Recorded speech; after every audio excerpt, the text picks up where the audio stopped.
When the cold winds of autumn blow the leaves from the creaking branches of big trees, then winter is on its way.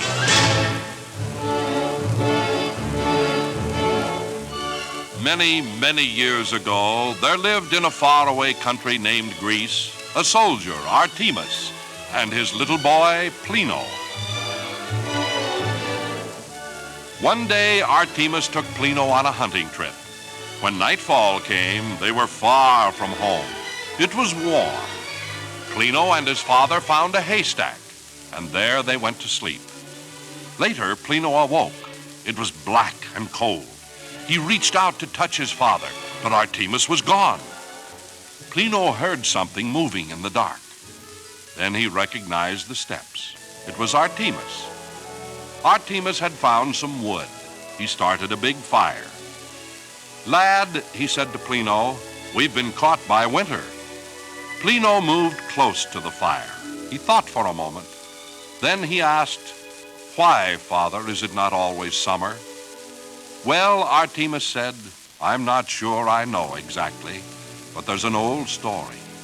Get in closer to the fire and I'll tell you."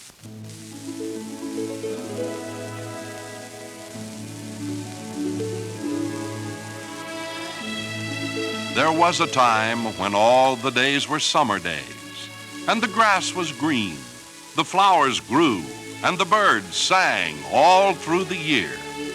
And in this happy time, there was a young girl named Proserpine. She was beautiful, gentle, unafraid, and she was so kind that even wild animals were tamed before her.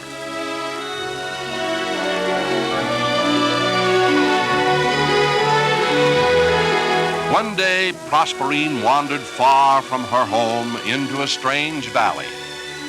She came to a very old tree.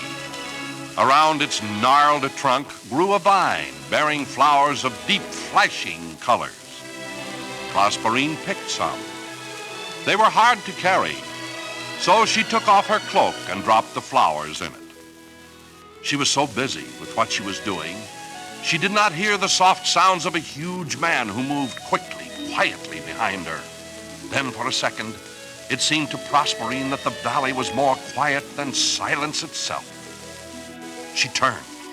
There was a man, tall and broad as a door. His hair was dark. His skin burned hard and brown by the sun. His eyes were black as night. He was Stygius, the soldier they called the Dark Prince. Once he looked at her, Stygius knew that Proserpine must become his princess. Throwing his tunic over her, the huge Stygius slung her on his shoulder like a sack and ran through the valley to his hidden castle in the caves. So quickly did the dark warrior move that Proserpine had not time to cry out, but only to hold tightly to the strange flowers in her hand.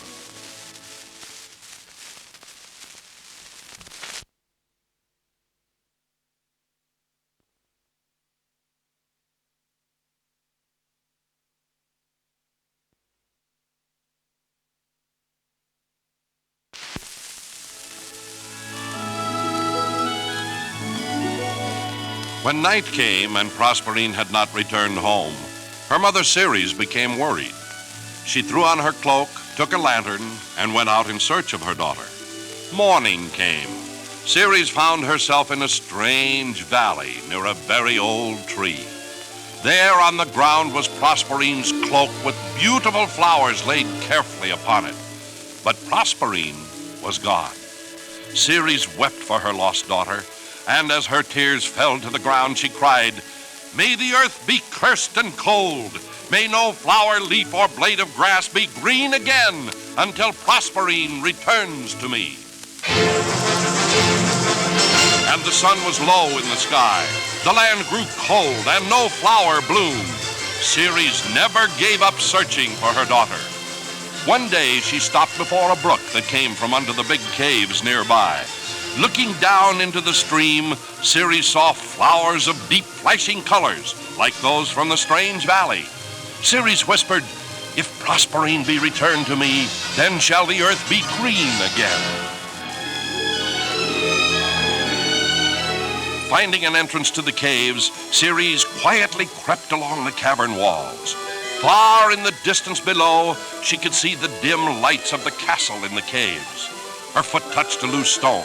Before she knew it, Stygius warriors were at the bottom of the cliff, climbing up after her. Ceres called, "Bring Stygius to the bottom of the cliff, for I, Ceres, mother of Proserpine, would speak with him." Stygius came quickly, bringing Proserpine. Ceres called, "Stygius, free Proserpine, or I will hurl myself off this cliff, and Proserpine shall die after me." The black eyes of the Dark Prince glowered. He did not know what to do.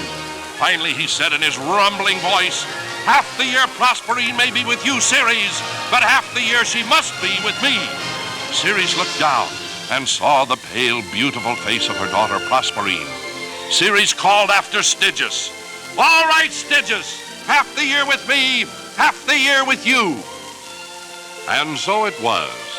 When Proserpine was with Ceres, the spring came and the world was green. And when Proserpine went to the castle in the caves, the barren winter visited the world. That, Plino, is the story of the seasons. But Plino didn't hear, for he was fast asleep beside the roaring fire.